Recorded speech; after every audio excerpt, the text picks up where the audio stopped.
Greetings and salutations. I would like to welcome everybody back and some of you for the first time to the Full Sport Press Podcast, the premier sports podcast for the consummate sports fan. And this is your one-stop shop for all sports-related news and topics. I am J Ho. Good boy, Big Jeff. Weezy in the building. Say what's up, Weezy. What's going on? What you do? What it do?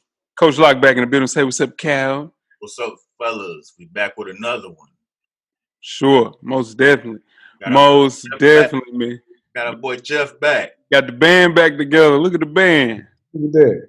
Yeah, for sure, man. Yeah, man. Episode 333. We got to get past this one fast. That's crazy. We are moving on to the defensive side of the ball with the 2020 NFL Top 7 series with the Pass Rushers and Linebackers. FSP style. Always FSP style. You better damn know it. And you better damn believe it. I snuck it in there fast. Super Balls. Best of the week, Jeff. What you got, man? Man, best of the week. Besides being back on the show, man, I got my OG read my questions. The AIs came in the mail. I almost shed a thug tear for those. No, for sure. Yeah, needed those. Probably my last shoe cop for a while. That was the last thing I needed to the collection. We're good to go at this point. Yeah, you had like 35 Allen Iverson shoes, right? All time? Give or take. Nah, definitely more than that all time. Like, it's good for everyone. You're a fool. About 35 pair of questions all together. Yeah, definitely. There we go. Not Jeff. Coach Lott, what you got? All right, man. Billionaire Mike Bloomberg donates $100 million to 4 HBCU medical schools, man. Meharry Medical in Nashville, Morehouse School of Medicine in Atlanta, Charles R. Drew University of Science in LA, and Howard University College of Medicine in Washington were the 4 recipients of that $100 million donation. So that's a big deal, man. It's good for the HBCU medical schools. So shout out to Mike Bloomberg. Shout out to Bloomberg, man. Shout out to Bloomberg. Finally doing something good. Weezy, what you got? Best of the week. Best of the week, man. I found me a couple stocks this week that I like. Did some research on. I'm gonna share that with you guys later to make a little quick money. Got some stocks going on. Man, we hiding stocks now. I see what's going on. I'm gonna share that with you. Now, a little later. Oh, you talking about like during this? Okay. On the air. Okay. All right. I was about to say, don't cheat me. Stocks get tricky around. You see that? Yeah. Look who's talking. My best of the week is the Fruit Loop Pop-Tarts, man. This is what I miss the most, man. Trying new snacks, going to grocery stores. If you know me, you know I try all the snacks. Coach Lock knows this. So I was doing my grocery list and saw Fruit Loop Pop-Tarts, man. And they really taste like the best part of the Fruit Loop cereal. Super ready for this pandemic to be over so I can get back to doing some of my favorite things. This is trash, but that was fun, man. Kind of brought back some early 2019, early 2020 fun by finding something new as far as a snack, man. Look what we get excited for. Damn pandemic. Pop-Tart. Yeah, man. Crazy. Crazy. Hey, you got to find that Ben & Jerry's ice cream too, man. That look good. Yeah, no, we gotta figure that out. Pumpkin cheesecake. Yeah. Mm-hmm. I'm stuck on Fruit Loop Pop-Tarts. You lactose though, Weezy. You can't even do it. Man, I haven't had ice cream in at least 3 or 4 weeks. I'm rough. It's really gonna. Yeah, you're gonna be on hell day. Worst of the week, Weezy. What you got? Worst of the week is I'm right back with the stock market. Stock market took a crash, man. The gas is all up this week with the Tesla and the split, and Tesla been dropping ever since. It's been dropping it. Actually, you could have got a better deal buying it after the split. They said the split was like $4.44. You could have a good deal. I've seen it down to $3.05. I've seen it down to $3.20. So yeah, don't let it's up and down. Got to ride the wave on this one. Jeff, what you got? Worst of the week. Chauncey Billups, man. Chauncey, I don't get the whole you versus AI thing you got going on, but comparing yourself to Allen Iverson's Hall of Fame career to your career, which probably should be a Hall of Fame career, in the long run, but not right off the bat like a first ballot Hall of Famer as is Allen Iverson. You should probably find someone more your level of critiquing. Like that was a little rough for me to watch, like and read. Like it felt a little hate. Like to say that that you felt like you should be in the Hall of Fame because you took Denver further than AI did. That's very true. Him and Carmelo are the same players, kind of off at the work. That's no whole other story.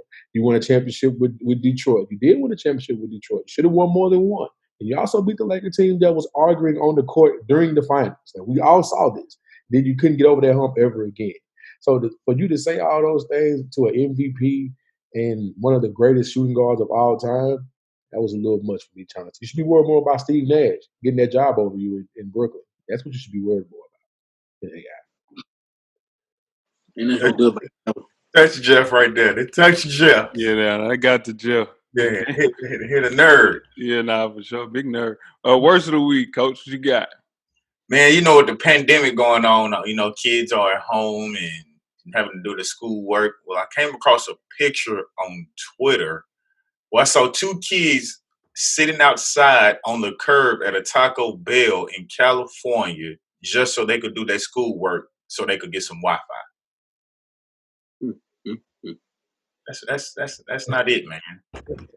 And then they say something about the parents, that like their parents were going to get they were going to look into supposedly the companies were supposed to give everybody free internet.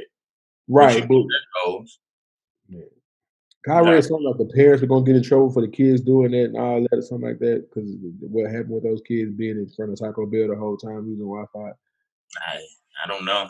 You can't go to libraries because libraries are closed. Exactly. So applaud those kids for doing what they had to do to get their work done because you got some kids out there sitting at home with the Wi-Fi not doing nothing. There's some wild stuff in the school Zoom calls, man. You see some wild stuff. My worst of the week, man, is NBA 2K. So NBA 2K21 was released on Friday, and it's the same exact game as NBA 2K20. They should have waited to release this Thanksgiving, man. And I don't think I'm going to cut the game on until at least free agency is over, and that's late October. Come on, man. What a crock of shit, man. You make us pay for a new gaming system. Well, not make us pay for a new game. No, and they're waiting clearly for a new gaming system. Why would you do it? It's the same game. All they did was added J. Cole's shoes on there, dog. That's it. Same game. Jeff, have you played? You the only gamer on here other than me, but have you played? I'm waiting to reviews, and then everyone's saying it's the same game. It's not making me want to pay my $50 to have it. I'm not buying the super duper version. And then they changed the cover to Dame Lillard, and it was Zion at first. And they changed the Dame. Yeah, it's 3 covers. It's Zion, Dame, and Kobe. And I don't even know where the hell. I guess the Zion one is on the next gen. Or it's the one that's in stores, because I think when you get now on digital, it's all Dame Lillard. But Dame Dollar. It's tough. Let's keep talking about Dame Dollar. Go ahead. I was this close to buying the gaming system. Y'all just ruined it for me. I was gonna buy the PS5. What does that have to do with? What does that have to do with? Yeah, I don't. That didn't make no sense, man. I didn't want to get. I ain't playing. You know what should have been my worst of the week? What? Weezy on live. That should have been my worst of the week. Players fuck up, man. That's all I can say. Oh man. Stat of the week. Shout out to Marcus W234 for this find. Tom Brady in his career has a better chance to make the Super Bowl at 45% than Steph Curry does to make a 3-pointer at 43%. And that is your stat of the week. Stat of the week. That's very interesting. That's interesting, right? Oh, man. The good old Tom Brady. Good old great Tom. That team's real Philadelphia Vince Youngish, right? With all them weapons they got. When Philly bought all them players in, it's like, it's a lot. But I'm going to keep it to myself when we talk about the NFL. But that's a lot. You got a lot out there, that's for sure. Now make sure you check us out on iTunes, Facebook, IG, Google Play, Stitcher, Spotify, Beyond Pod, YouTube, and of course the SoundCloud page to catch up on the full archive of past episodes of FSP. How do you do that? Just search Full Sport Press Podcast. When you get through doing that, check out the On Day TV Hip Hop Podcast with Animal Brown and Spike Blue every Wednesday. Their latest issue is up, the Hip Hop Hall of Fame second ballot episode. Y'all make sure y'all check them out and see who they got for those albums for that second ballot in the Hip Hop Hall of Fame. Sure, they lost me with the first ballot Hall of Fame, not having Nas Illmatic. Travesty. One of the best hip hop albums of all time. Spoiler alert. No, go ahead, Jeff. He's in there now. They should have been first ballot, dog. There's no way. Should have been like T.O. T.O. should have been first ballot Hall of Fame. No question. All right. Fresher Than Your Average Podcast, featuring myself and Animal Brown, is a self-help fashion podcast directly related to improving everyday fashion. We have a new FTYA Friday live on the actual podcast page and also on the YouTube page, analyzing the weekend's biggest sneaker releases. Pull up on us on the IG page or youtube.com/RealVille directly for the culture. Where you kicks, man. Cop responsible. Jeff, you've been out. 10 good wrestling segments, man. Gotcha. All right, let's start the clock. All right, so missed a little bit to cover a little bit, so we're just gonna skip past SummerSlam, skip past Payback, skip past the AEW pay-per-view, and just get right to the foolishness. Roman Reigns is apparently a heel now. The world can be happy. The world can be happy. The wrestling world can rejoice. He has Paul Heyman in his corner, and Brock Lesnar did not sign his WWE contract, making him the biggest free agent in wrestling history. So we're gonna see how this plays out going forward. So, and don't forget to catch 808s and Chair Shots podcast. Me, myself, and Nick each and every Thursday morning at 8 a.m. We're definitely gonna cover this week because I don't know how in the world they let Brock Lesnar become a free agent. That's hilarious. Jim, what's going on, sir? Did you know Brock Lesnar was married to Sable? Yes. I didn't know that. Yeah, that's that. Every time I hear Sable's name, I think puppies. Right. She don't show up no more either. She never come to the reunion shows. She's never on the TV no more. Every time I hear Sable's name, I think when Jerry Lawler said puppies. That went right over my head. Now, tweet us with questions throughout the week at Full Sport Press. Don't forget to comment. Give us a thumbs up or a thumbs down on the YouTube page, on the iTunes page. Please rate and subscribe. And more importantly, man, don't forget to tell a friend. Tell a friend. Tell a friend. To tell a friend. That the revolution will be podcasted. And before we get started with the first half, Weezy, do you have a yellow box of Cheerios award recipient for the listeners? I do. This week's award recipient is Antonio Brown. It is AB. He just welcomed a new baby with his fiance after reconciling since AB swore off white women, kicked her out of the house, and threw gummy penises at her. But this isn't the headline here. And Antonio Brown's sex tape with Tiana Trump has leaked on OnlyFans, which now has leaked onto every social media platform. For those not familiar with Tiana Trump, she is a very, very famous porn star of our generation. Now, the AB Tiana Trump sex tape was discovered after people saw similarities between the person receiving fellatio that looked like AB. AB had on a Richard Mille watch that he's worn in plenty of videos, very recognizable watch. It has a green band, and it's cost $250,000. So in turn, there's not a lot of people that will wear a Richard Mille while receiving fellatio that are porn stars or going to a college where Tiana Trump, and she frequents. Anyway, moving right along. Also, he is receiving the fellatio in his own gym based, which is major evidence, with his face on the wall of the gym. At the moment, it's not clear whether or not AB leaked this tape or did Tiana Trump leak this tape. What's up with AB, fellas? I don't know. I don't know. He's becoming that type of guy. He's becoming. I need to be in the spotlight all the time type of guy. So we don't know if it's AB officially, but we do know it's Tiana Trump. We do know that. But yeah, she's front and center. Yeah, for sure. Allegedly. Yeah. But we don't know if it's AB. Say allegedly. Look, this story so messed up. My boy was just kind of trying to get through it. I was trying to get through this one, Coach. You hear me? Because here's the thing. Some people are saying that he's getting a cut of the funds made from OnlyFans. Exactly. So I don't know, man. But you're trying to get back into the NFL, AB. This is not going to get you there any faster, Slim. It's not going to get you there any faster. And I tried to get past his, man, listen. I mean, if you know Tiana Trump, never mind. You guys ready to get started the first half? How we gonna get that there? There you go. How we you getting it? Hey Weezy, I got a question for you. Nope. Weezy, you delivering that to Tiana Trump? Nah. I got somebody for that. Nah, Yeah, that's gonna go regular mail like everything else. Nah, I would not be delivering that. That Amazon Prime people dropping it off. I would not be delivering that one. I would not be delivering that one. Drone is definitely dropping that off, huh, Weezy? Yeah. They say it's gone already, so I don't even know how it's getting there. It's gone.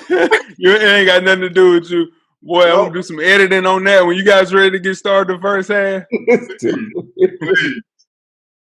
The first half is underway. First half, the hottest sports news of the past week, like we do each and every week here at the Full Sport Press Podcast. Before we get started, I am J Ho. Big Jeff. It's your boy Weezy. What it do? It's your man, Coach Lock. Lock, where can they find you on social media, my brother? Man, on IG and Twitter, they can find me at Lock_the_great. That's THA. Holla at me. What about you, Weezy? I'm FSP_Weezy on IG, and I'm at How Weezy on Twitter. Holla at me. Jeff. J Easley 84 across all social media platforms. For sure, man. I'm J Hove on Instagram and Twitter. Let's have a conversation on Twitter. It's been pretty solid right now. People, little Russ slander, little Dame, little slander. People cool with that. Yeah, and I'm cool with that for sure. Yeah, no. Mm-hmm. For sure. Let's move on, man. Well, let's kick off things with some NBA basketball talk. The second round NBA playoff predictions kicked off last week with some teams going into some game sevens. We'll start off with the Eastern Conference, the Bucks versus the Heat. The Heat are up 3-0, fellas. How you guys feel about the rest of this series? Who will win? Let us know. Let me kick this one off. Clearly the Heat are gonna win. If the Bucks coming back, anybody take the Bucks coming back, bet me. I'll gladly take that bet. But I think Jimmy Butler is the closest thing. Jimmy Butler has a mentality, like he said, he's on a business trip. He's on a business trip, and you can tell. He don't want his family there. He's on a mission. And that team is just they're shooting threes. They're shooting threes like crazy. But that team is just more tougher than the Bucks. It's all it is. They're just more tough. I'll go. To kind of piggyback off what Weezy said. With another matchup we're going to talk about in a second with the Raptors and Celtics. You can see with Miami, yes, they're a very team oriented and very well coached, but they got one dude on their team that is a dog. You need that in the playoffs. Like you need somebody that's battle tested, somebody that wants to be there. Like we just say, he's on a business trip, don't want his family there. I'm here to get this done and come back with everything else. We can worry about all that at this over with. That's what you need. On Milwaukee, I've been on this show for at least 2 seasons saying, I think your man's a little light. I don't know where this MVP stuff is coming from. I don't know where this next greatest – I don't know where that's at with him. And it shows every playoff. Al Horford 2 years ago to what Toronto did to him last season to now. Every year it happens in the playoffs for dude. And no one wants to talk about it, but y'all MVP looking real light right now. I don't know, but I got Miami winning in 5. I couldn't have said it better, Jeff. Giannis, man, he's gonna have to develop a consistent jump shot. What we're seeing is every year in the playoffs, teams buckle down and really pay attention to their half court defense. Giannis is somebody that needs to get to the paint. If you watch him in the regular season, he gets to the paint at will. So he scores whenever he wants to. His percentages are going to be good. He just can do what he want to do. Playoff time has come, and he can't get in the paint. When he does get in the paint, that's when he scores. When he can't get him in the paint, he gets in foul trouble, and it's showing. And Eric Spoelstra is really showing why he's the second longest tenured coach in the league behind Popovich. Talking to Jay about that. A lot of people don't know that, which I didn't know until I saw it. It doesn't seem like it, but he's the longest tenured coach, second longest behind Greg Popovich in Miami. So I have the Heat winning this in 5. Also, I think the Bucks will pull out one game, just some kind of way. Giannis will have a good game. Chris Middleton will have a great game, and they'll win that game. But I also have the Heat in 4-1. As a better Weezy, and I'm sure you can attest to this, you're left with a really tough conundrum. Do you roll with the best player or the best collection of players? And the drop-off between Giannis and Chris Middleton, if you were looking at it at the beginning of the season, was a big drop-off. But in turn, the way that Jimmy Butler, the way that Bam Adebayo's, Jay Crowder, bringing Iggy off the bench, they are disrupting the mental capacity of Giannis Antetokounmpo to the point where they better hurry up and hand out this MVP. I'm thinking tomorrow, maybe yesterday, because in turn, if they give him MVP, considering the fact that they get swept, that ain't gonna look good for the NBA. I'm gonna be real. It might be a situation where it's so bad that they might give it to LeBron. They're gonna have to. They're gonna have to, dog. They're literally for your MVP to look like the way that he looked, man, in these last 3 games. And the Bucks just haven't been the same team since they've been in the bubble. They 3-5 in seeding games, 4-3. Well, no, they're 4-4 in the postseason. So that means the bubble, they're 7-9 in the bubble, y'all. Come on, man. Do we think they should change the MVP like to like the end of the first round of the playoffs or something? Nah, because they stopped the voting for it's a regular season award. Like, let's just keep it real. It's a regular season award. But what I'm saying is your regular season is getting swept in the second round, dog. Come on, man. And they're making an example out of him. Jimmy Butler's making an example out of him. And you're Jimmy Butler literally is saying the defensive player of the year can't guard him, dog. Yeah. Come on, man. And Jimmy Butler's getting done below the 3-point line. He's going into his chest, dude. He's going into the defensive. That don't happen, man. That's just not that's crazy, man. Let's move on to the Raptors versus the Celtics. The Raptors are the number 2 seed. The Celtics are the number 3 seed. The Celtics are up 2-1 right now. Give me a prediction for the rest of this series, fellas. This is a battle, I think, of the 2 coaches, and I think Brad Stevens might be the better coach in this series. Toronto's not hitting shots, but we give Nick Nurse these back-to-back, these back-to-back Coach of the Year awards, and I don't think he can make no more adjustments other than they can't hit shots, they can't win. He can't go to if he's going to go through Pascal Siakam, that's not working. And Boston's just too deep. It's too deep. Everybody plays defense. Marcus Smart, I mean, he hit 5 threes in a row. That don't happen. But even if it doesn't happen, he's guarding the best. He's guarding one. All of them play defense. All of them got quick hands. So I don't. Somebody got to make an adjustment. I think Brad Stevens has the upper hand on this one. I agree with when it comes to the coaching. I think the coaching, to me, with both of these guys is a wash. I think Brad made a bad decision going to that zone on the last game. Boston should be up 3-0 right now, looking for a sweep.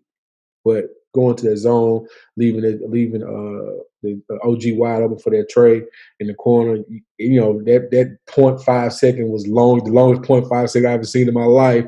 But he made the shot, so it comes out on his end. But I think Brad Stevens and Nick Nurse are going to wash each other out when it comes to coaching. Boston is just more talented, and it's showing. Like I mentioned with Jimmy Butler, Miami has a dog that wants to win and wants to win more than anything. I don't know if Toronto has that player right now. If Pascal is your number one, or if Kyle Lowry is your number one, or whoever is your number one guy, do you have that guy that at the end of the game is saying, you know what, I got us. We're gonna be all right. I don't know if Toronto has that player yet. They had it last year in Kawhi. They're a great assortment of players of talent right now together, but do you have one player that's going to make sure we win? You need that in the playoffs. I won't spend too much time on this because Jeff and Weezy, y'all basically hit all the points I was going to say. It is a wash, and Brad outcoached himself on that last play. Instead of just go ahead and sticking with what Boston does, is a great defensive team. You go zone instead of letting them stay man, and you give up the shot that loses the game that allows you to sweep them, which they're still going to win the series. I don't think Toronto's going to win another game. I think Boston's going to win this series 4-1 because Toronto doesn't have a Jason Tatum. Toronto doesn't have a Kemba Walker per se. Yes, they have Kyle Lowry. Yes, he's done a lot of things, but at the end of the day, Siakam is not Jason Tatum. He's just not. So I think the Celtics are gonna close this one out and win this series 4-1. With the Raptors, man, 4 players are averaging better than 17 points a game in these playoffs. So 2 of them, Ibaka, Norman Powell, have been shooting better than 60% from the field during the postseason. With those numbers, you would assume that this team is up 2-1. They're down 2-1 because their best player hasn't showed up. And their best player is Pascal Siakam. What they did, though, was let him get going in game 3. They got him some spots where he was putting, I think he had like 15 points in the second half after not scoring anything but like 4 points in the first half. And on top of that, now they have confidence. And the thing that everybody knows in the playoffs, it's all about confidence. OG hit a big shot on a bad call from Brad Stevens. And now, you hear Van Vliet saying, oh, they effed up. They done gave us life. We ready to go. Here's the thing. You beat them by a point, and Jason Tatum was 5 for 18 from the field. So in turn, Celtics win this 4-1. They won't win another game, but they should have swept their ass 100%. Right quick, speaking of coaching, shout out to Wallace, my boy House. Did y'all how old do y'all think Leonard Hamilton is, the coach at Florida State? 38. 75. 60. He's 72 years old. Mm-hmm. That's nuts. He's been there forever. I would have never thought he was 72. He looks nothing like 72, man. They think Pharrell is a vampire. Shout out to Leonard Hamilton, man. Nah, Leonard Hamilton been in it for a while, man. Let's move on to the Western Conference with the number 1 seed Los Angeles Lakers versus the number 4 seed Houston Rockets. The Rockets are up 1-0. How do we feel about this series and why? For what I seen yesterday, I hope that the Lakers were just rusty, but I keep hearing the Rockets are a bad matchup for the Lakers. And I don't want to understand it because I'm a LeBron James fan, but I guess I just gotta watch and see. Well, Lakers had so many turnovers last night, but I guess I don't know. I don't know about this series. I'm perplexed.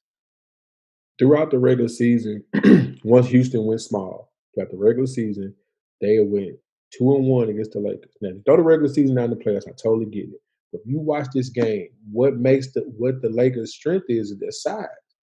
Well, that size doesn't mean anything when you running your tallest player is 6'6", 6'7", with Rob Covington or PJ Tucker is 6'5" and playing your 5. That doesn't matter. You got to guard everybody now. Because Russ and James Harden are playing drive and kick all game to the 3-point line, and they're spotting up where they can. You can't play Dwight Howard in that. You can't play JaVale McGee in that. And you want to play AD at the 5, but he hates playing the 5. We all know this. So this is a bad matchup for the Lakers. Rockets in 7. Wow. Yeah. This is definitely a bad matchup for the Lakers. But at the end of the day, this series is going to be decided by how the Rockets shoot the basketball. Just as at the end of the day. If the Rockets are making shots, it's going to be hard to keep JaVale McGee and Dwight Howard on the floor. They're not making shots, the Lakers can put them on the floor and they'll just pound them on the inside and won't be nothing the Lakers can do. The thing that's going to worry me about the Rockets is we've seen this story before. We've seen James Harden show up in game 1s, 2s, and 3s. But then when it gets close, he somehow always disappears. Shout out to Robert Covington, TSU alumni. If he doesn't show up and play like he plays in game 7 against OKC, we're not even talking about this matchup. He saved the Rockets for sure. Because James Harden damn sure didn't show up. Everybody talking about he played defense. He contested a shot. He blocked a shot. I get that. But if he doesn't show up, and I mean Covington, when the Rockets are not here. Now that's here no doubt because they are here. Surprisingly, Houston is playing great defense. I don't know how, but I would never thought it. But I still think the Lakers are going to figure a way to pull this out because I think it's going to come down to a game 6, 7 decision. And I just don't think James Harden is going to show up, and it's going to be the Lakers that move on. This is the same knee-jerk reaction that people have when Portland won the first game after a long layoff. And people acting like it's a situation where this Anthony Davis, PJ Tucker thing is going to work. Listen to what I'm trying to tell you, man. They're going to start AD at the 5. We'll play AD at the majority of their time at the 5. You bring in Kuz. Rondo's playing his first game. He got to get his legs on him. There is a playoff Rondo. Rondo will play good throughout these playoffs and find a way to get into the head of James Harden or Russell Westbrook like he always does. Here's the thing. This is not a bad matchup for the Lakers. They just shot the ball well. That's it. Eric Gordon shot the ball well. Russell Westbrook played well. And their defense with PJ Tucker was really high. Man, the Rockets won't win another game, y'all. What the hell are you talking about? It's going to be some of the easiest work that you will ever see. I am not at all worried about this series for LeBron James. Who in there? Bro, AD he was 10 for 16 from the field. He act like AD. He's just going to shoot the ball more, and he's going to have 40. He's going to have 40 this next game. Who in there? He's going to have to, but he ain't. But he's going to have to. But the thing about it is, they trust him to do it. They trust AD. Yeah, they trusted him against Portland. What? He's the second best player on the team. I understand that. He is. He's going to have to play that way. Because if he does not play like the first best player on the team, if he doesn't play like the first best player on that team, they're in trouble. They are not in trouble at all. LeBron only shot 15 shots, man. LeBron is not going to only shoot 15 shots the rest of the series. I totally understand that, Coach. But Jay also said the Rockets will make it out of the first round. He also said that. They shouldn't have. They would. But they did. But they did. You also said that. But at the end of the day, the reason why I'm saying this is a bad matchup for him, you can say what you want about playoff Rondo. It's only one of him, though. It's 2 guards in that backcourt. He can't guard both of them at the same play. He can't. It's just not humanly possible. Here's historically, none of them played together. Go ahead. Listen to the thing. None of them played together at the same time for a good game. Either Russ is on, Harden is off. Harden is off, and they were both playing really well. They're still going.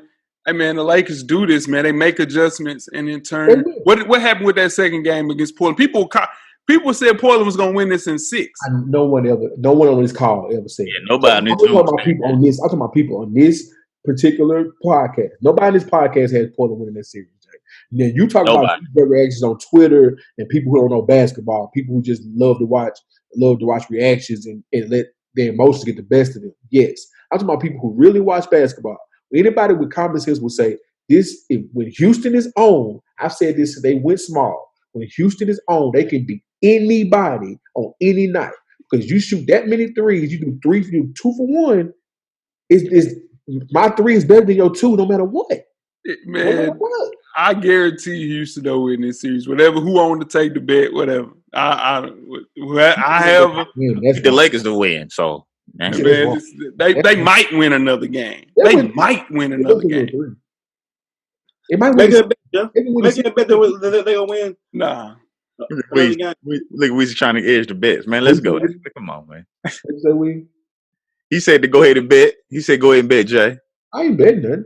I stopped I betting. talk about to win a couple games. You think they win? You think they win? I said they win. I said they win the series in 7. I said they win in He the series. said they're gonna win in 7. All right, Jay. He said they're gonna win 2 games. He's not betting that, man. He's not. Dude's not winning.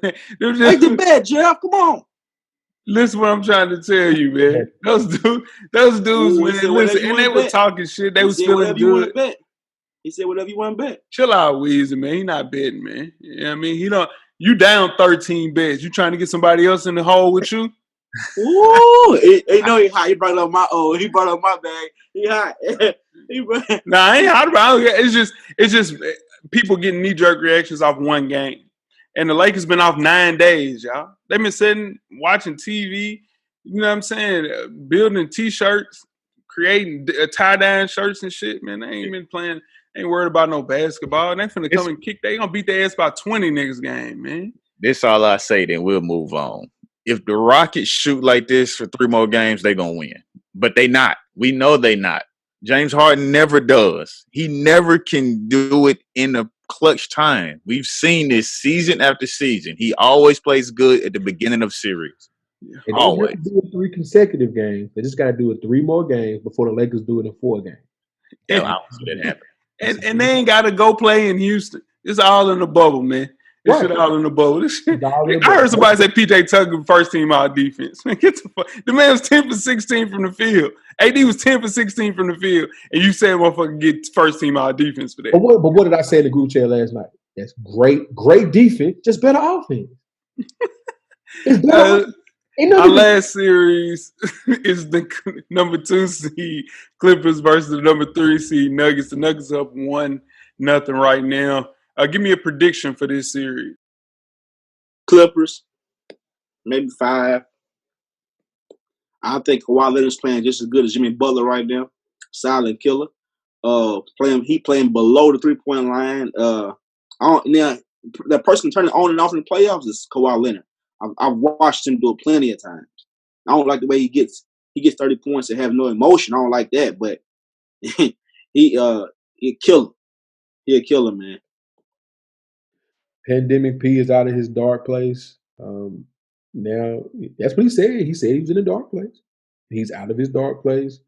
Now the Clippers are going to make quick work of the Nuggets. Quick work. Maybe 4. 5 at the most. Oh, I was going to say, you say sweep. The Nuggets, they just not ready, man. Jamal Murray, he put too much energy into that Utah series, and I think it showed in game 1. He'll bounce back and have a game or 2, but at the end of the day, the Clippers, they just going to do too much. They don't have anybody that can stop Kawhi Leonard. He's getting to his sweet spot, which is that mid-range, right, that elbow, that free throw line, or right in the paint and shooting that little mid-range, and it's nothing nobody on the Nuggets can do. Unfortunately, that will be the demise of the Nuggets, and the Clippers will be moving on. And I will say that the Clippers are going to win this series in 5. The Clippers are the more talented team in this series, no question. Kawhi Leonard, Paul George, you got 6th man of the year, 6th man of the decade, and Lou Williams. Just a deeper basketball team, man. And again, this Nuggets team just doesn't have enough weapons. You still don't have Will Barton. Gary Harris is just now getting into his form. He won't be ready to really play at his highest level until game 3, game 4. Come on, man.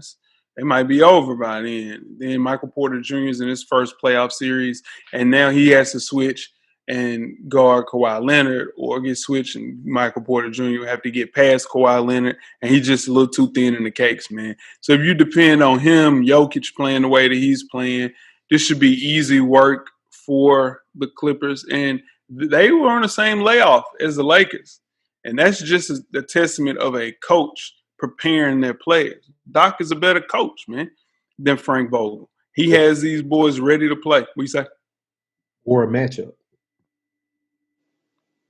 Anyway, yeah, nah, you just trolling, Joe. Nah, you 100% troll. If this team didn't have Russell Westbrook on it, 100% you wouldn't be doing all that gaslighting that you're doing. But yeah, this Denver team has no answer for Kawhi Leonard, no answer even for Paul George, in or out of a dark place. He didn't play that well this last game. They just can do whatever, man. This is quick work, easy as shit. We'll see, and they'll be resting again for the Lakers in 5. You guys ready to get started with halftime? Let's do it. Go. We're at the midway point. Enjoy all of the halftime festivities. Halftime, in case you missed it, Hall of Fame basketball legend Michael Jordan will be an investor and a special advisor to the board of sports betting company and Weezy's favorite place, DraftKings. Now, the deal sent shares of DraftKings roughly 6% higher in early trading, and Jordan will take an undisclosed equity stake in exchange for providing guidance and strategic advice. DraftKings shares more than triple shared since the company went public earlier this year, and the company was doing well before the pandemic, which halted most live sports events as well. And as a result, in betting, in May, reported a $68 million first quarter loss. What can Jordan do for DraftKings? Raise the stock up more, pretty much.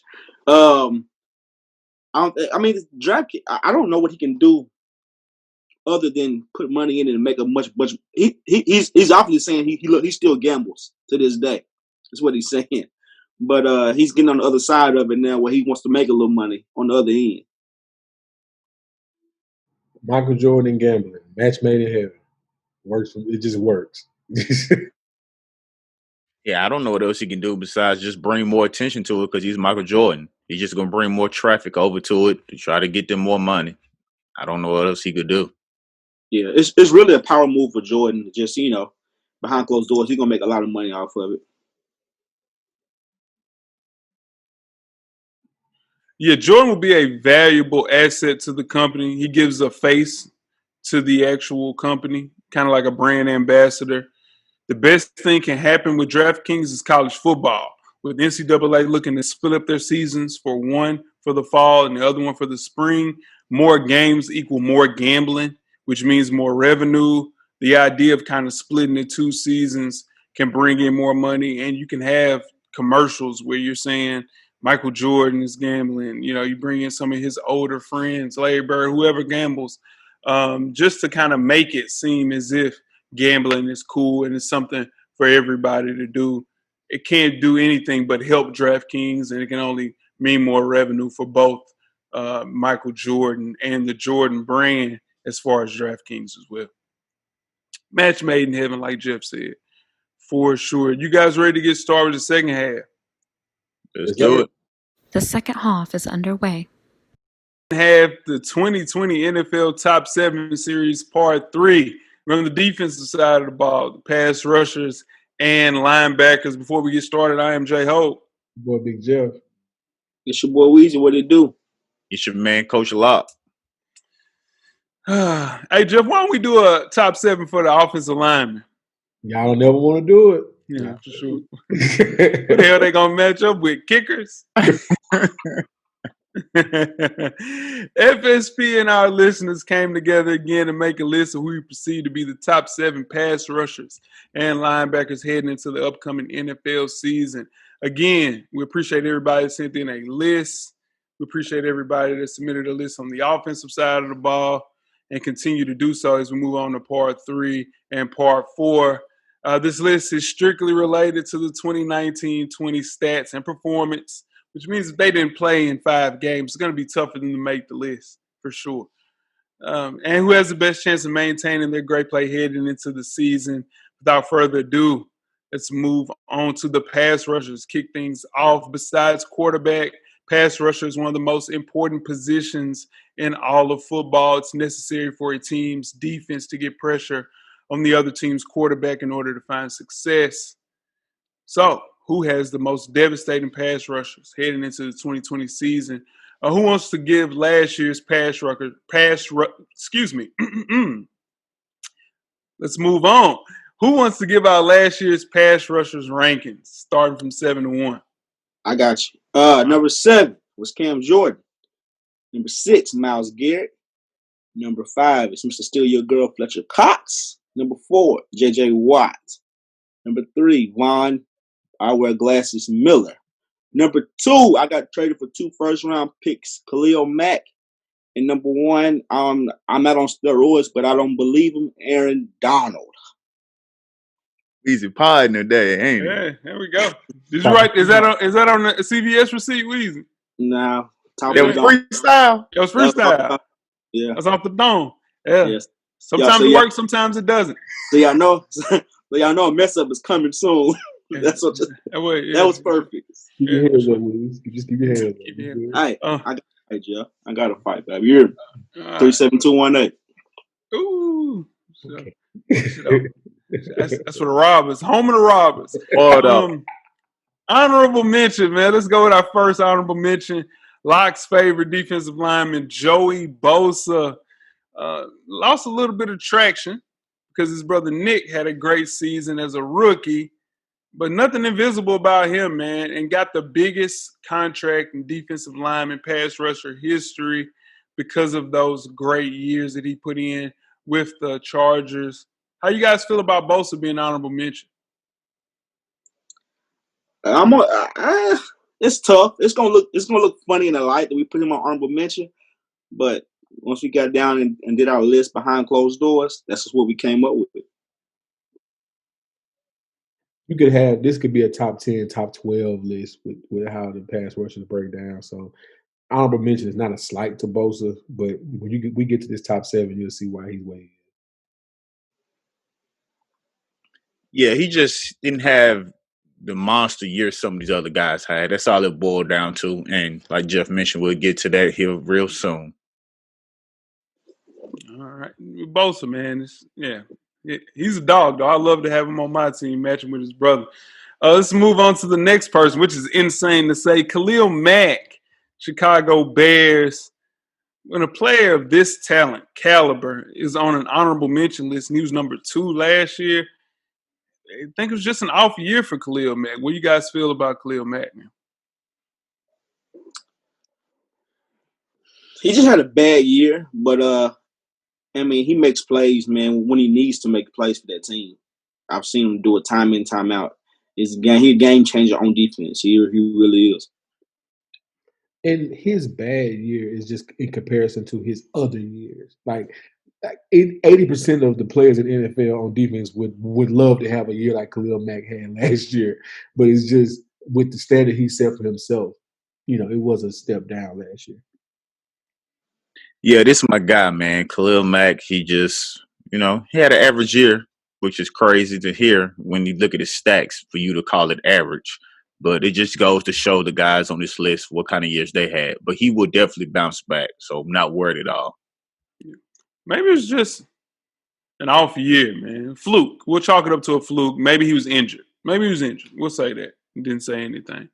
Last but not least, Nicky Bosa, man. My guy, defensive end, 22 years old, rookie year, had 9 sacks. How we feel about Nick Bosa being slighted on this list?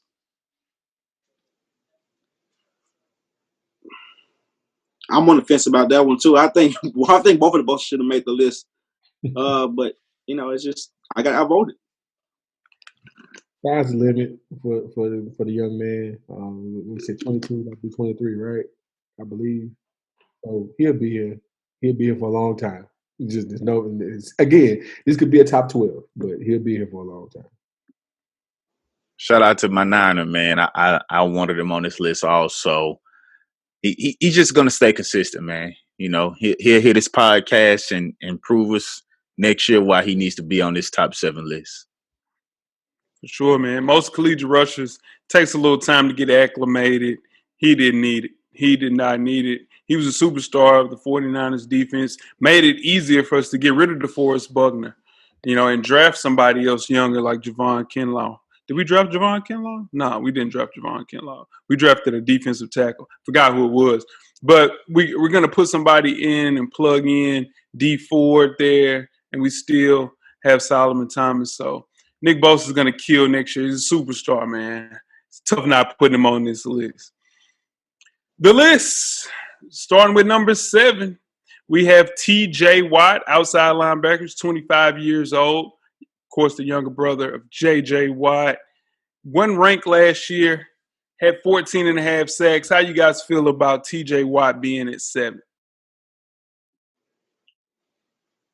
I'm actually good with TJ Watt being at 7, man. I think besides the safety at Pittsburgh, what's the safety's name, Jay? Minka Fitzpatrick.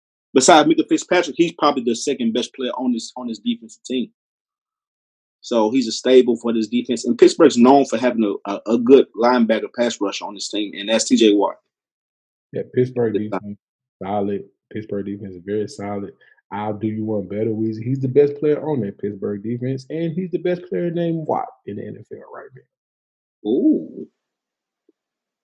Hot take. TJ Watt, man, he gets better every year. Every year he's been in the league, he's improved his sacks and his tackles for loss. So with that being said, that's why he's 7 on this list, because he's just showing he's going to continue to get better and better. And I agree with Jeff. He is the best defensive player on this team. Hey, go ahead, Jeff. Go ahead, Jeff. With Watt, I mean, top 3 in defensive player of the year voting, y'all. I mean, 14 and a half sacks, just an unpredictable rusher. He could step back into coverage, and he also will rush clearly. So just made plays all over the field, generated 10 turnovers on his own in 2019, forced fumbles, 8 of them. Just a player, man. He had to make this list for sure. What you going to say, Weezy? Nothing. It wasn't important. Go ahead. All right. Number 6, Zadarius Smith, outside linebacker for the Green Bay Packers, 27 years old. Was not ranked last year. How do we guys feel about Zadarius at 6? Man, I'm good with anybody on defense that makes this list from Green Bay. Zadarius Smith, he's a sleeper. I think he can move up on the list next year, but he don't get the same credit because he played for Green Bay, which is not known for their defense. And all they put with Green Bay is Aaron Rodgers and the way he throws the ball away 80 times. But that's another story. But yeah, I'm cool with him being on this list at number 6. Real high in sacks, tackles for loss, and quarterback hurries, or quarterback hits, I should say. Man, he going to Green Bay is the best thing that happened to this guy. He deserves to be where he is. Yeah, man. He had like 40 run stops, which I think was tied for Daniel Hunter for 4th best in the league. He's figuring it out. You know, he was at Baltimore. He hadn't really figured out how to get to it, but moving to Green Bay, he turned it on, and now he's found his home, which Green Bay leads help a defense. So that's why he's making this list.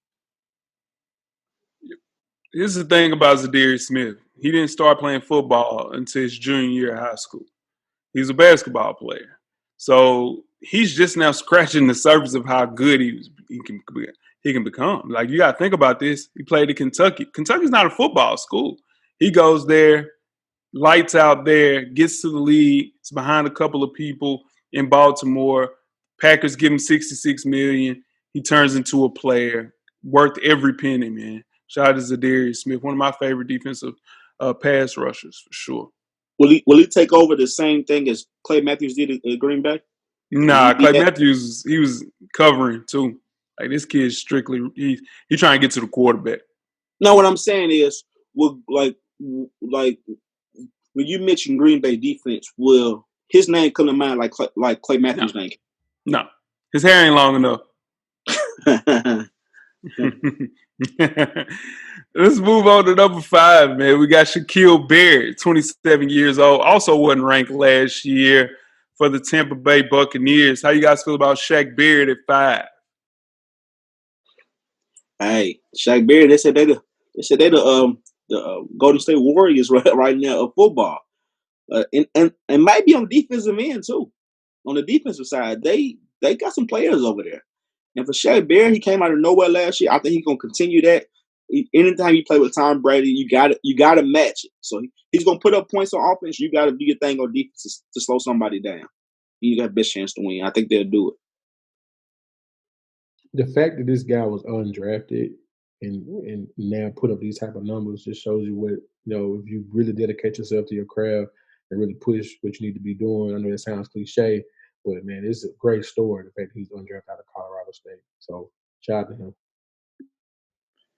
Shaquille Barrett, man, he's just showing what he can do now. He's outside of the shadow of Von Miller. He's playing with him. Of course, he wasn't going to shine as much, but moving on to the Bucks, he had 19 and a half sacks last year. Tampa Bay's defense fixed him perfectly. They franchise tagged him, for the year, but he's going to get his money and he's going to continue to do what he does. And it's going to be even more light on him now because we know the Bucks are going to be on TV a lot more with everything they have and the great Tom Brady. Yep, just playing alongside Von Miller, he just couldn't find his place, man. So you go to Tampa and you play under Todd Bowles' system on defense, who should still be a coach in the NFL. He isn't as big, as athletic as some of these guys before him on this list or after him, but he just uses his body well to kind of get to the quarterback. If you can find a way to keep this guy on the squad or trade for him, he has a chance to be at the top of this list again next year, man. Just a great, great story. And the best is yet to come for Shaq Barrett, for sure. Let's move on to number 4, Cameron Jordan, the old man on the list, 31 years old, which is nuts. Last year he was ranked number 7. How you guys feel about Cam Jordan at number 4? Man, I like Cam Jordan number 4. Like I was saying about the other player right before him, Cam Jordan. When you think about the Saints defense, you think Cam Jordan on the defensive end. I've seen him. What I like about Cam Jordan, he chases down, run like he will catch you. He don't stop. He will catch you. He's good at forcing fumbles. I like Cam Jordan out here number 4. Man, 9 seasons, he only missed one game. He's played he started 143 and 144. Man, it's consistency. That's what you need. And put up those type of numbers, most definitely deserves to be on the list. Jeff took the words from him, man. He's consistent, and that causes him to not get the recognition that he should because he's so consistent. People look at it like, oh, it's another year for Cam Jordan. Well, that's what you want. He just stay low, keep firing like Jeff like to says, and as good as he is lining up outside, he's just consistent as a run stopper too. That's the thing about Cam, man. You got to look at this kid. He's strong.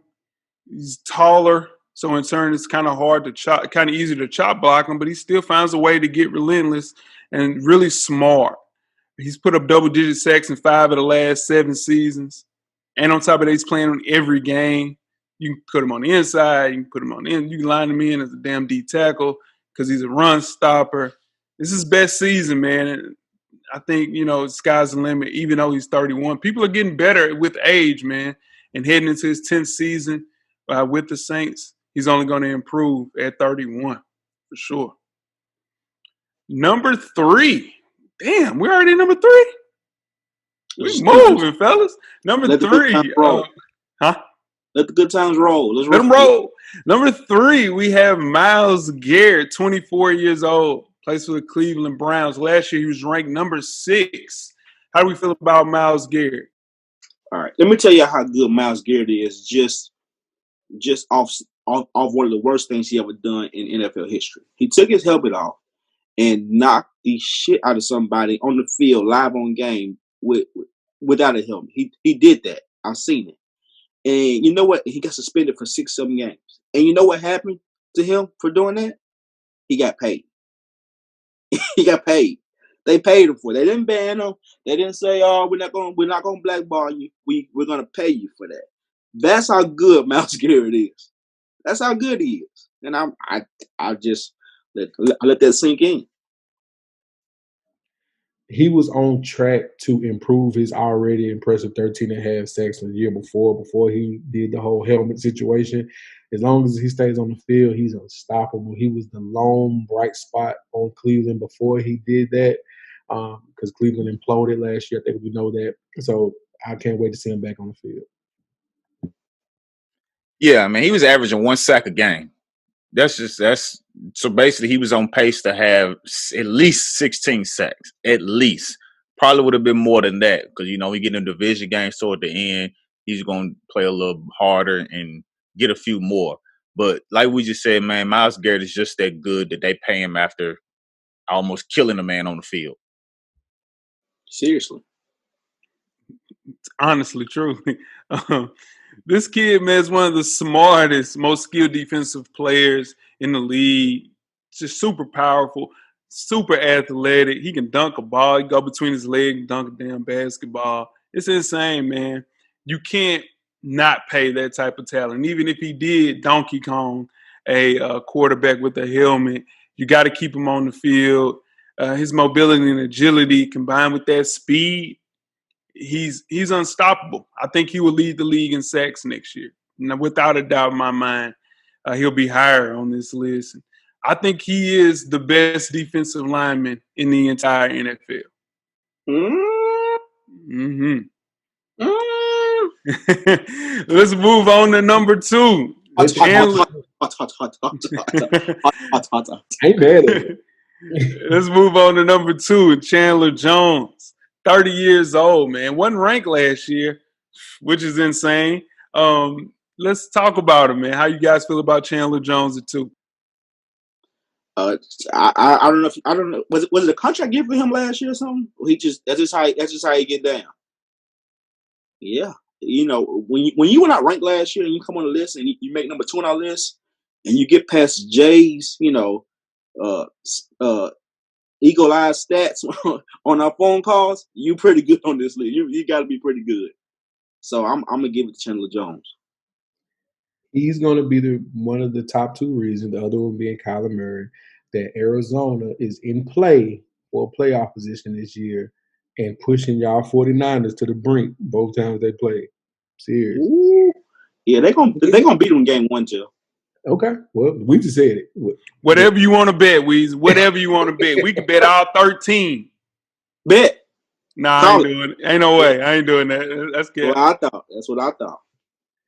Yeah, man. Chandler Jones, man, he worries me being in my division. I hate that he's in our division. I wish he'd gone somewhere else and go to the AFC South or AFC North or something, man. 19 sacks and 8 forced fumbles is crazy. He had more sacks than anyone over the last 4 years. And we know we've had some sack machines in this league. So with that being said, that's why Chandler Jones is number 2 on this list. Here's the thing about Chandler Jones. He should have kept his ass in New England, man. He played 4 seasons with the Cardinals after 4 years with the Patriots. In those last 4 seasons, nobody has been disruptive the way that Chandler Jones is, man. He led the league in 2017 with 17. He's put up double-digit sacks every year since 2015, y'all. And he wasn't on our list. We were bullshitting.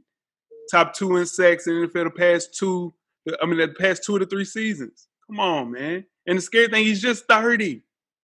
He's just 30. He's going to be there for a long time, man. And if it wasn't for Myles Garrett, Oh, don't say that again. Aaron Jones, Aaron Donald, we got to look at some consistency, dog. Speaking of Aaron Donald, let's move on to number 1, AD, man, number 99. Player number 99, rated number 99. He's an animal.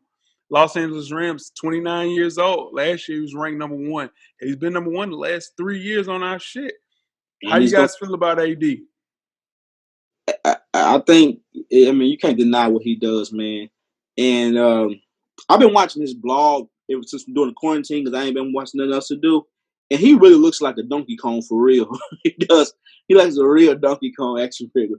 But other than that, that's what he does. But other than that, man, his consistency, I watch him, man. He works hard. He works hard, man. And to be that good, undersized, and play the middle is what get me. He don't play the out. He plays the middle and get 20 sacks. He can get 20 sacks a season if he wants to. He was voted the best player in the league last year.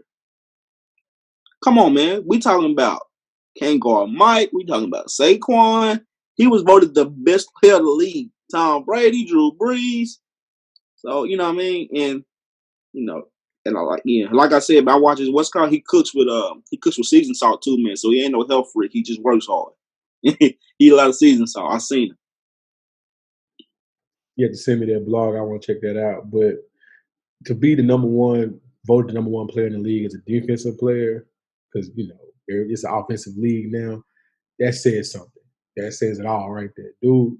I mean, he practiced with knives. Like he's doing hand techniques against knives. That's it. Number one. Let's go. Move forward. Yeah, that's nuts. And what separates him over Chandler to me is that he can do this in any gap. He can line up on the end and do what Chandler Jones does. But then you put him in the middle and he's still going to get to the quarterback. And he's double teamed consistently. All the time he's getting double teamed, and he's led the league in tackles for loss the second straight year, being double teamed from the middle. So that's why he's number one on this list. He's unblockable. Don't matter if you double team him. Yep. And he changed the face of the defensive tackle. I want to say Geno Atkins did it before him, so he made it a high line, but Aaron Donald made it a high song, man.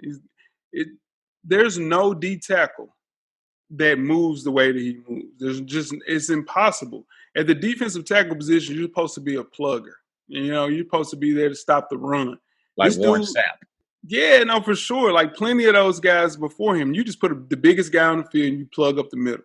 This dude he got 20 and a half sacks, bro, from the middle, dog. Come on, man. And he had a down year last year, 12 and a half sacks. But at D tackle, like you don't realize how crazy that is to get pressure from the D tackle position. You're getting two guards and the center. You're getting a lot of attention from them. How in the hell do you get past them? It's Aaron Donald, man. He's sick. I think, though, Myles Garrett is coming. Myles Garrett is here. He's ready to claim that throne for sure. He's coming for the number 2 spot. All right, man. Let's go through the list, man. Number 1, Aaron Donald. Number 2, Chandler Jones. Number 3, Myles Garrett. Number 4, Cameron Jordan. 5, Shaq Barrett. 6, Zadarius Smith. And number 7, TJ Watt. Fellas, who will be on this list next year? Go ahead, Jeff. Go ahead. One of the Bosas will be on the list, if not both. For me, it's going to be my Tennessee Titans. Jeffrey Simmons will be on this list next year. Yes, he will. I just take it a show. My boys, I got to go with both of them because one's at 9 and one is my boy. Khalil Mack will be on this list, and Nick Bosa will be on this list next year. Yeah. I have Josh Allen from the Jaguars. He'll have 15 and a half sacks, 16 and a half sacks next year. He's going to kill. He's going to be he's the only show in town for the Jags. He's going to kill, man. They're gonna double team the crap out of him, Jeff. Nah, for sure. Nah, listen, watch what he do. Or Matthew Judon. Matthew Judon's going to have a good year too. All right, man. Let's move on to the linebackers. Now, every good defense in the NFL has to have solid linebackers in place to be effective. Not only are the ones that's making the bulk of the tackles, the really good linebackers also find ways to contribute in both pass coverage and pass rushing. Similar to the defensive lineman, the worth of a linebacker can be somewhat measured by the role that they play on their team's defense. Who we have last year, 7 through 1, is the linebacker ranking. All right, number 7, we had Lake Vander Esch. What's his name? Yeah, pretty much. I got him. Number 6, we had I got me a championship at the University of Alabama, C.J. Mosley. Number 5, we have I had a rough injury in college, but I bounced back. Jalen Smith. Number 4, we have Blake Martinez. You fell off this year, but you're going to bounce back. Number 3, we have HBCU, South Carolina State, Darius Leonard. Number 2, we have, he retired on us, but I don't know why he did. Luke Kuechly, number 1. The last one left in Seattle, Bobby Wagner. Weezy pie today, boy. Hey, cameraman, you got to chop that up, man, and send that. I see you, Weezy. Pie today, boy. Now you got a job. Oh, shit. Here we go. You got to do this every week now, baby. Step into a job. Yeah, you got to turn this shit into a job. Let's go over honorable mentions.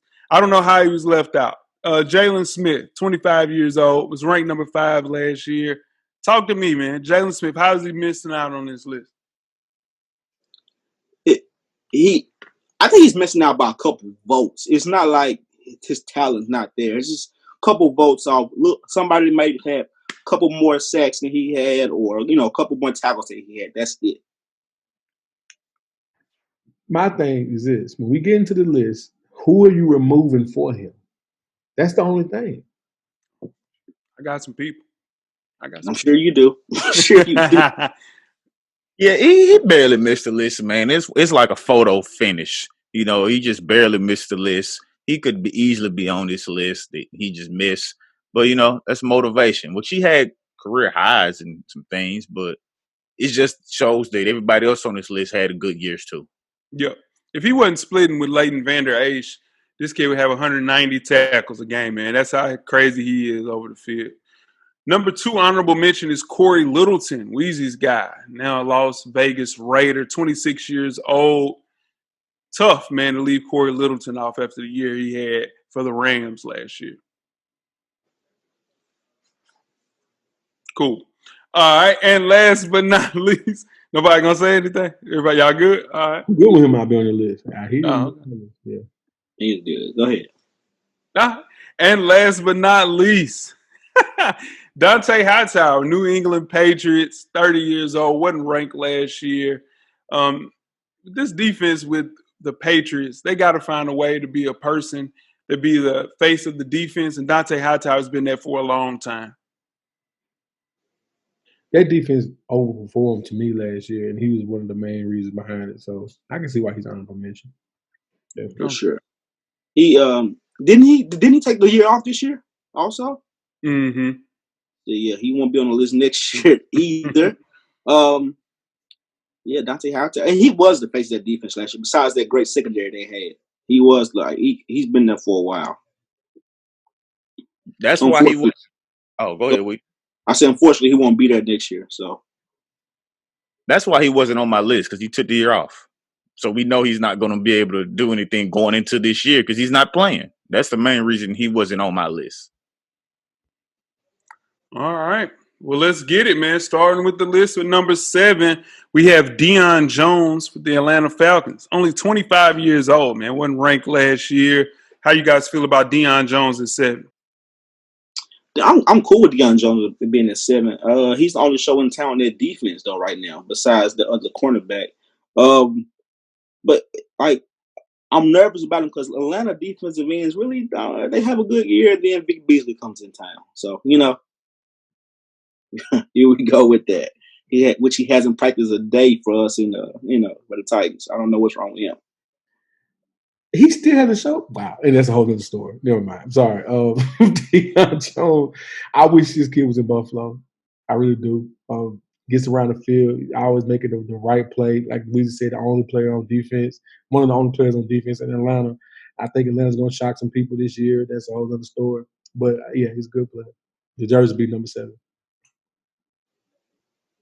Deion Jones is on this list because he fixed today's game very well. We know this is a pass-happy league now, and he's one of the linebackers that can cover the pass very well. So in today's league, if you don't have a linebacker that could cover and play in the secondary a little bit, you're not going to be too successful as a linebacker, and he can do that. So that's why he's number 7 on this list. Yeah, Deion Jones is some of the heir to your Derek Brooks, your Luke Kuechly's.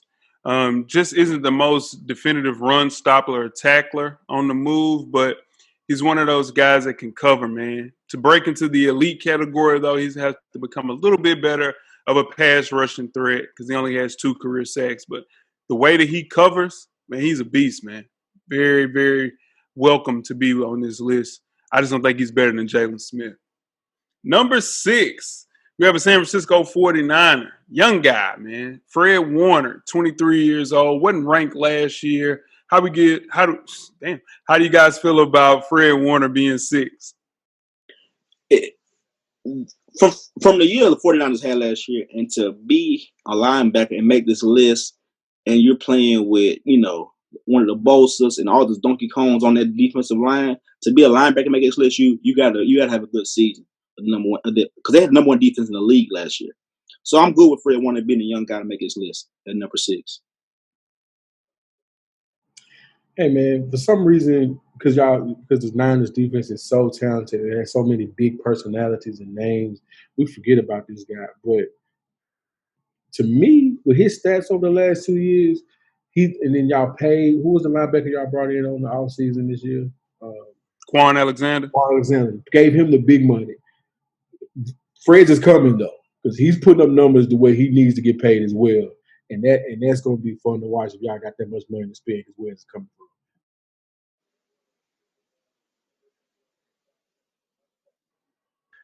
Yeah, Quan got hurt, and this guy stepped right in for him. You know, we didn't miss a beat because I was worried when Quan was hurt, but Fred Warner stepped right in and kept the defense rolling and helped us get to the Super Bowl. And I'm looking forward to him being there and us making a run next year. He had 118 tackles and 3 sacks. He's just consistent, man. And that's why he's here where he is on this list. Yeah, man, he just had his breakout year, and to find a way to replace the people that we had prior, Pat Willis, Navarro Bowman, to put him in alongside Quan Alexander, man, the way that he stepped up for this team, he is a top tier linebacker, man, and I'm excited to have him in middle linebacker for my team for sure, man. That's crazy. Let's move on to Levante David at number 5, Tampa Bay Buccaneers. 30 years old, man. The elder statesman's on this list. Wasn't ranked last year. How you guys feel about Levante David? Levante David is a player. He's a great player. I think he deserves to be on this list at number 5. With your quarterback throwing 30 interceptions last year, there's got to be one bright spot on the defensive side of the ball because you out there a lot. You was out there a whole lot last year. But let me tell you about Levante David. Last year, he was kind of, oh, man, he played for the Bucs, and, he was killing. This year, the lights are going to be bright. The lights are going to be real bright. So you have to maintain it. You have to maintain it. And I'm nervous because he's playing with Tom Brady, and the microscope's going to be on. It's going to be a lot of primetime games. He's got to maintain it this year.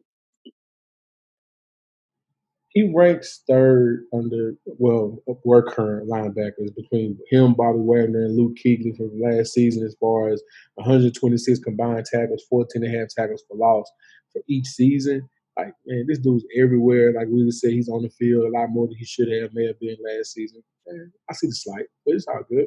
But this guy's a good football player. He'll be fine with that light, because like you mentioned, Jameis threw 30 interceptions, so the defense is on the field a lot. Tampa Bay is not going to do that this year with Tom Brady. He's not going to throw 30 interceptions, so he won't be on the field as much. So he'll be fine. He has 724 solo tackles since 2012. Nobody has more than that in that time frame. So he's going to be fine. With them winning a little more, that's just going to make him look even better. So I think he'll be fine. He's right here about what he needs to be on this list right at 5. Yep, Levante David is by far the most underrated player on this list. Just a well-rounded defender, not slowing down at 30. What's crazy, he's only made one Pro Bowl team and one All-Pro since 2015. It's nuts. To put together the blitzing and also the coverage skills, I don't understand how he's not mentioned as a top-tier linebacker. Here's the thing with him, though. There's a linebacker that's on his team that plays middle linebacker better than him. He's just younger. Name's Devin White from LSU. And he is a dog. He's going to put him out to pasture, unfortunately, in the next year or so. So Levante will have a great year, but Devin White is the best linebacker on that team, and he's going to kill next year for sure. Let's move on to number 4, man. Weezy's guy, Demario Davis, New Orleans Saints, 31 years old. Wasn't ranked last year. How you guys feel about Demario? Man, I like Demario. I like Demario Davis at number 4. Hey, when the last time y'all seen on this list combined 2 Saints players on the defensive side of the ball making this list? Well, we might not see that no more. We might need to put this on the first ballot on a wall or something on Jay's wall behind us with all those stuff he got back there. But like we might not see this no more. Demario Davis is great, man, and I think he offsets a little bit from Cam Jordan, so he gets to roam around and be free a little bit back there. So yeah, I'm happy he's on list number 4.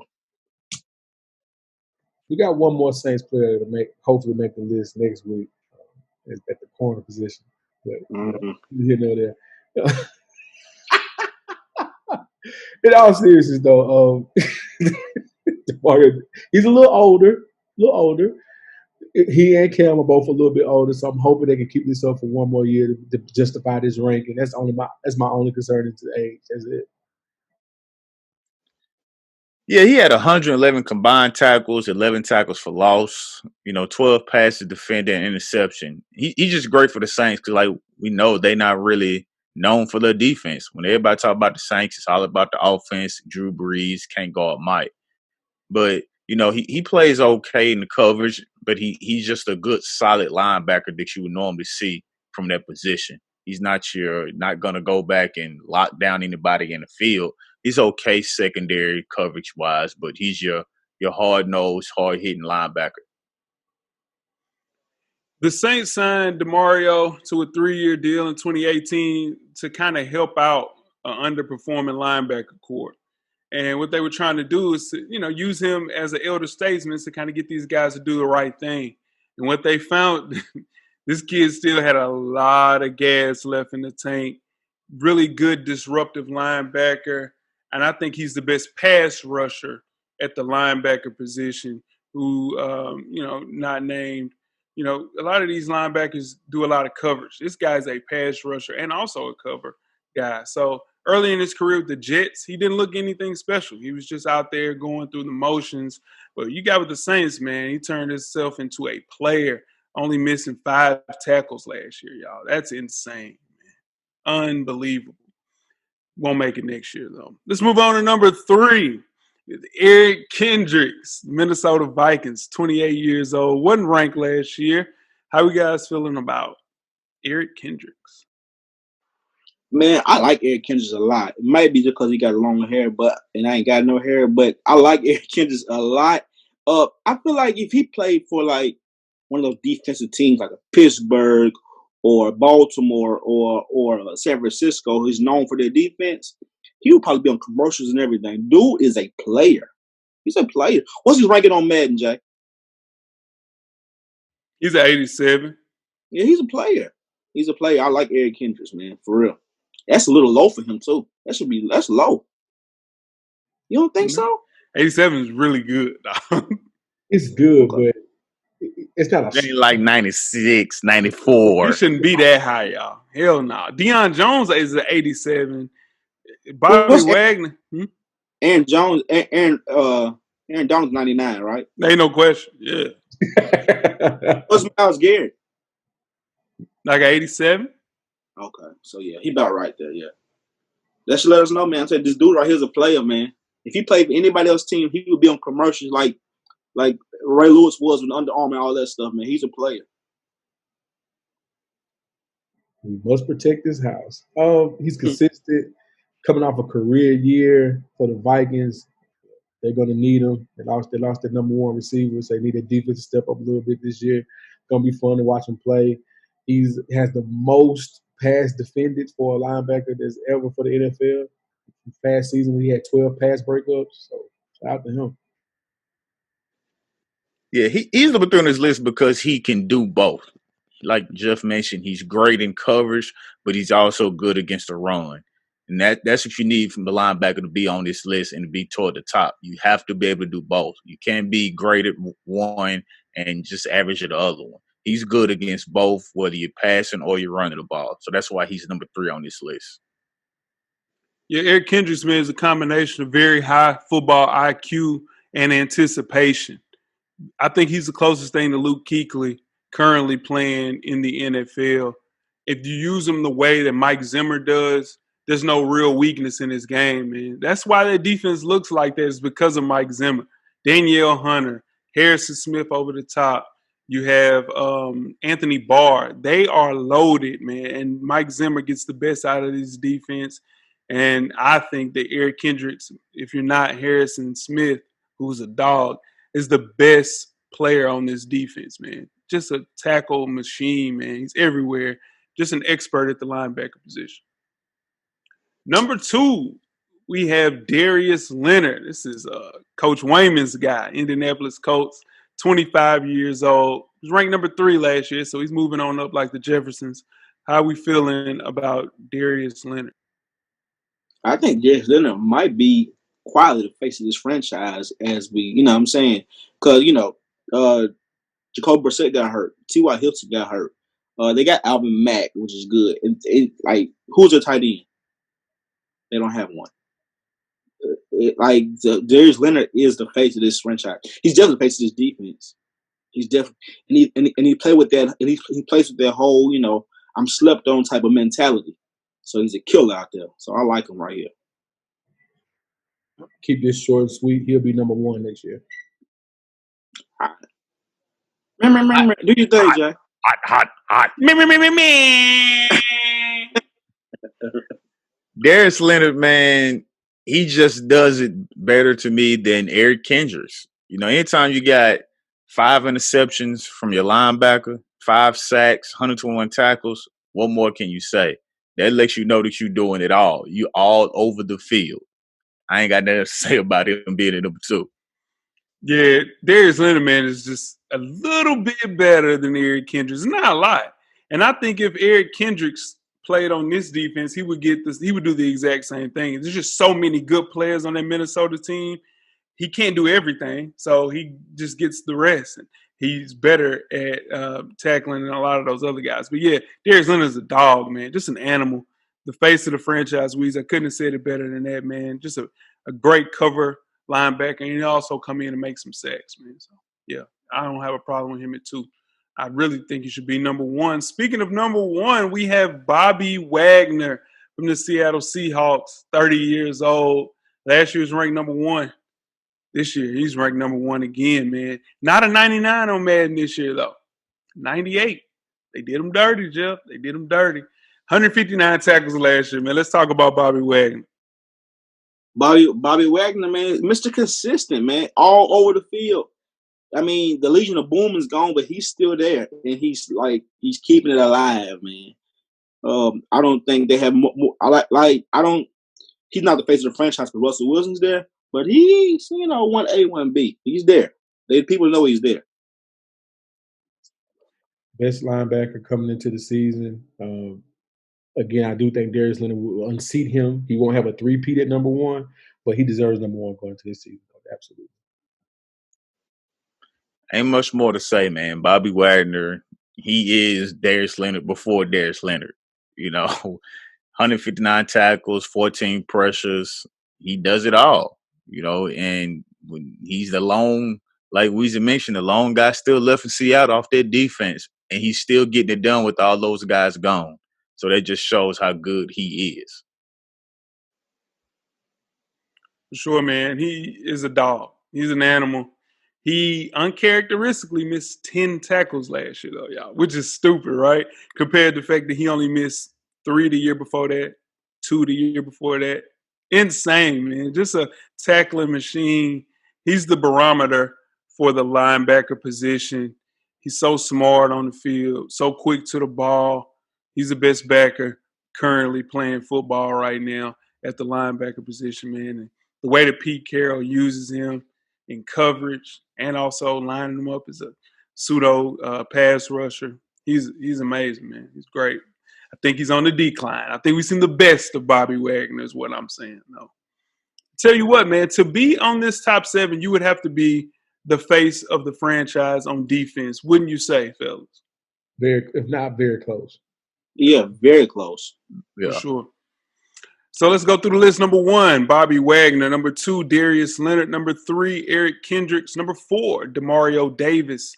Number 5, Levante David. Number 6, Fred Warner. And number 7, Deion Jones. Anybody making this list next year? Jermaine Edmonds. Roquan Smith. Zach Cunningham, Houston Texans. Zach Cunningham gonna make this list next year. I see. And Devin White, man, will be my pick since Coach Locke took Roquan, because Roquan is gonna be a dog this year. He got a contract pending. It's time. Hey, put your mom on the phone. We finna make some money. You gotta make some money. Hey, speaking of Houston Texans, Deshaun Watson breaking news just got paid 4-year, $160 million. Yeah, he said he was gonna take a shorter because he don't want to be there that long. 111 guaranteed though. Mm-hmm. Yeah, I see your TV on, Wiz. You caught that, huh? You caught that live, ESPN. Nah, What's Sal Palantonio talking about on TV right now, Wiz? I don't know. I have no idea. Oh man. Well, fellas, that is another show in the books, man. Next week, we got the DBs, man. We got corners and safeties. That is always the creme de la creme. Yes, sir. The king. The king. The secret to my salmon is the rosemary butter sauce that I use. What movie is that, Weezy? I don't know. What is it? Man. What is it? Yeah. Tweet us with questions. Yeah, throughout the week at Full Sport Press, man. Don't forget to comment. Give us the thumbs up, thumbs down on the YouTube page, man. On the iTunes page. Please rate and subscribe, man. More importantly, don't forget to tell a friend. Tell a friend. Tell a friend. To tell your friends that don't know the classic movies. What was that? Was that No, I don't want to say nothing. What was it? Jeff. The camera's always on, bro. What was the damn movie, man? Weezy. Everything paid for. I'm not going nowhere till you tell me what this movie is. This is not cutting out. I'm not going nowhere. Lot. Get a drummer song. Damn right, man. The revolution will be podcast. The cameraman, we are out. Life moves pretty fast. If you don't stop and look around once in a while, you could miss it. Thank you for listening to the Full Sport Press podcast. To catch up on prior episodes, visit the SoundCloud page. And don't forget to tell a friend to tell a friend.